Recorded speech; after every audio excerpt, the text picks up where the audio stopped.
J'aimerais dire à une personne que Jésus-Christ n'est pas une religion. Certainement, la religion vous a déçu au point où vous ne voulez plus aller à l'église, vous ne voulez plus connaître quoi que ce soit en ce qui a trait à Dieu. Mais j'aimerais vous présenter la personne de Jésus. Ou certainement, vous êtes à la quête d'une religion parmi la pluralité des religions qui existent. Mais celui que je vous présente ce soir, c'est la personne de Jésus-Christ. La Bible dit que Dieu a tant aimé le monde, dans Jean 3, verset 16, qu'il a donné son Fils unique Jésus afin que quiconque croit en lui ne périsse point, mais qu'il ait la vie éternelle. La religion est de se donner, de faire plusieurs efforts afin d'atteindre Dieu, afin de chercher la faveur de Dieu.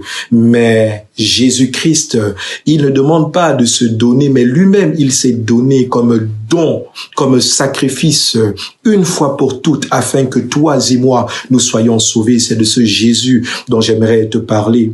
La religion demande à l'homme de continuellement faire des efforts. La religion met les hommes dans une forme d'oppression, dans une forme de joug. Mais Jésus, il vient pour te libérer, il vient pour apporter la paix, il vient pour apporter un renouveau. C'est pourquoi la Bible dit dans Matthieu 11, verset 28, « Venez à moi, vous tous qui êtes fatigués et chargés, je vous donnerai du repos. » J'aimerais te demander, qu'est-ce qui te fatigue? Qu'est-ce qui te charge? Est-ce que la religion t'a fatigué? Je te présente Jésus. Est-ce que la religion t'a chargé? Je te présente Jésus, parce que Jésus est celui-là qui apporte la vie, il apporte un renouveau à tes membres. La religion, c'est la bonne volonté, mais Jésus, c'est la bonne nouvelle. Une nouvelle fraîche, une nouvelle qui vient rafraîchir l'âme, une nouvelle qui vient apaiser le corps, une nouvelle qui apporte le repos, une nouvelle qui apporte le renouveau. Ce n'est pas de la religion dont j'aimerais te parler, mais c'est de Jésus-Christ, parce que la religion condamne et laisse l'homme dans une forme de jugement sans rien apporter, mais Jésus-Christ, Jésus de Nazareth, Jésus ne condamne pas.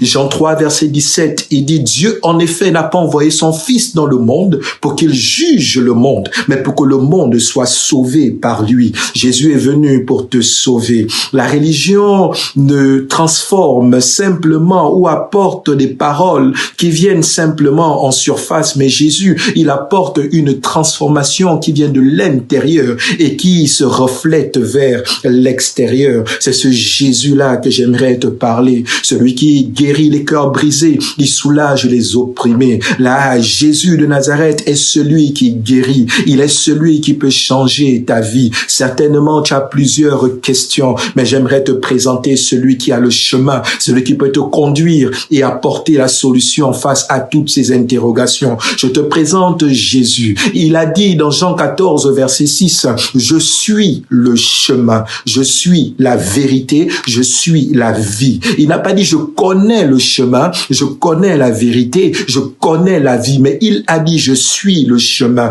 Il s'identifie, il se personnalise comme étant le chemin parce que il voudrait entrer en toi. La religion est externe, mais avec Christ, il est interne. Il voudrait avoir une relation avec toi. C'est pourquoi dans Apocalypse 3, verset 20, la parole déclare, « Voici, je me tiens à la porte de ton cœur. » Christ se tient présentement à la porte. Christ veut apporter un renouveau dans ta vie, mais cela va dépendre de l'action que tu vas poser maintenant. Il dit, je me tiens à la porte de ton cœur et je frappe. Frapper ici, c'est t'interpeller. Certainement t'interpeller au travers de cette vidéo en te disant, Christ veut apporter un renouveau dans ta vie. Christ veut te changer. Il dit, je me tiens à la porte de ton cœur et je frappe. Si quelqu'un entend ma voix, l'entends-tu au travers de cette vidéo? L'entends-tu maintenant? Où il te dit, simplement, il veut entrer dans ta vie. Il veut t'apporter le chemin. Certainement, tu es déçu de la vie. Certainement, tu es déçu des hommes. Mais j'aimerais te présenter Jésus qui ne va jamais te te décevoir. Il ne déçoit pas. Il ne déçoit pas. Et il voudrait simplement rentrer en toi. Il voudrait simplement apporter ce renouveau-là que lui seul, il apporte. Il est celui qui guérit les cœurs brisés. Est-ce que tu es malade? Jésus donne la guérison. Il est celui qui soulage les opprimés. Est-ce que tu as vécu tout type d'oppression? Il est celui qui libère de l'oppression. Est-ce que tu cherches un ami? Il est l'ami fidèle. C'est Jésus de Nazareth.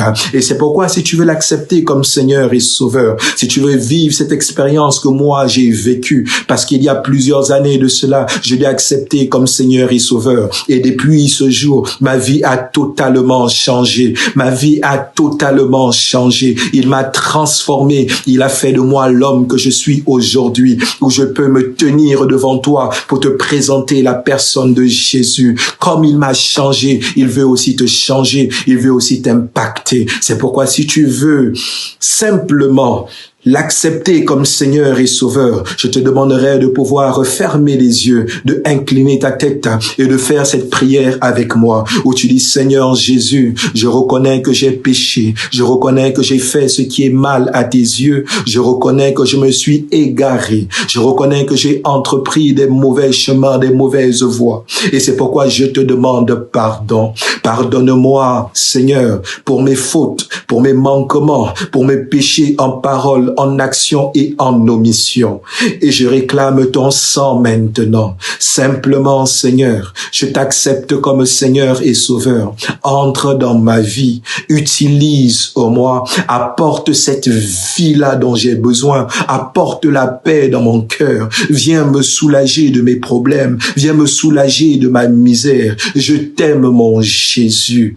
Merci, Seigneur. Soyez abondamment bénis.